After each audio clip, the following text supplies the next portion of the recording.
wa viongozi wa makanisa eneo la Ukambani chini ya mwenyekiti wake aliyepia askofu mkuu wa kanisa la ABC Afrika ya Kati, Mashariki, Kusini na Finland, Dr. Timothy Ndambuki wameitaka tume huru ya uchaguzi na mipaka nchini IEBC kuangazia mabadiliko yanayoshinikizwa na mirengo tofauti ya kisiasa ili kuandaa uchaguzi wa huru na haki.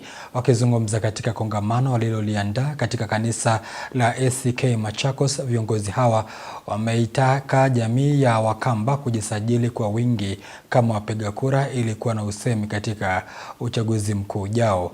Isaac Musyoka alikuwa pale akaandaa taarifa hii na sasa anaipakua.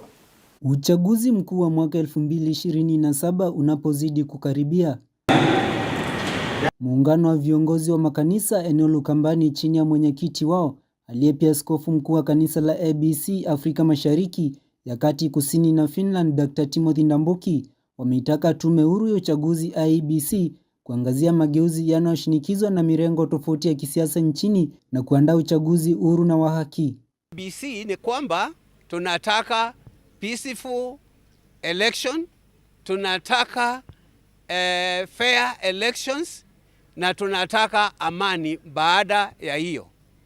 baada ya uchaguzi. Ukiangazia 2027 tunaona mambo mengi ambayo yanaweza kutendeka katika taifa hili letu, mambo ambayo hayafai machoni pa Mungu, na sisi tukiwa viongozi wa kidini na hasa sana wa kanisa kuhusu jambo hili tunasema wakati mwingine tunatenda madhambi makubwa wakati wa elections. Wakizungumza katika kongamano lililoandaliwa katika kanisa la ACK Machakos, viongozi hawa wamewatahadharisha wanasiasa wanaorushiana cheche za maneno katika majukwaa ya kisiasa, wakisema semi hizi huenda zikachochea vurugu baada ya uchaguzi. Ni lugha ambayo inatumika na wanasiasa siku hizi.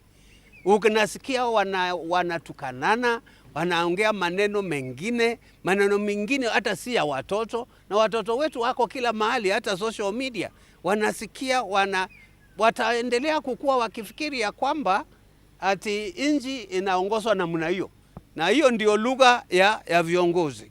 Hayo mambo ndio tunaomba kama maaskofu wa eneo hili yakome, na watu wa Kenya waendelee kuwa na umoja na ile national cohesion na coexistence ya watu wa Kenya. Endapo mtu ni wa jamii fulani na anakaa mahali fulani, tusiingize siasa za kuharibu mali ya watu kwa sababu they belong to another community.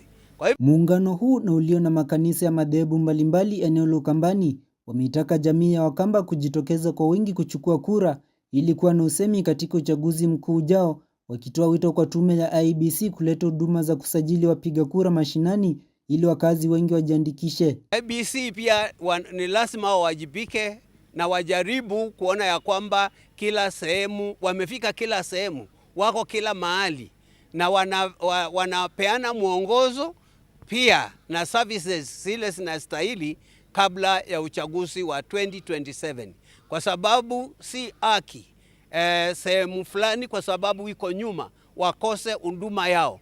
Isaac Musyoka, Undugu TV.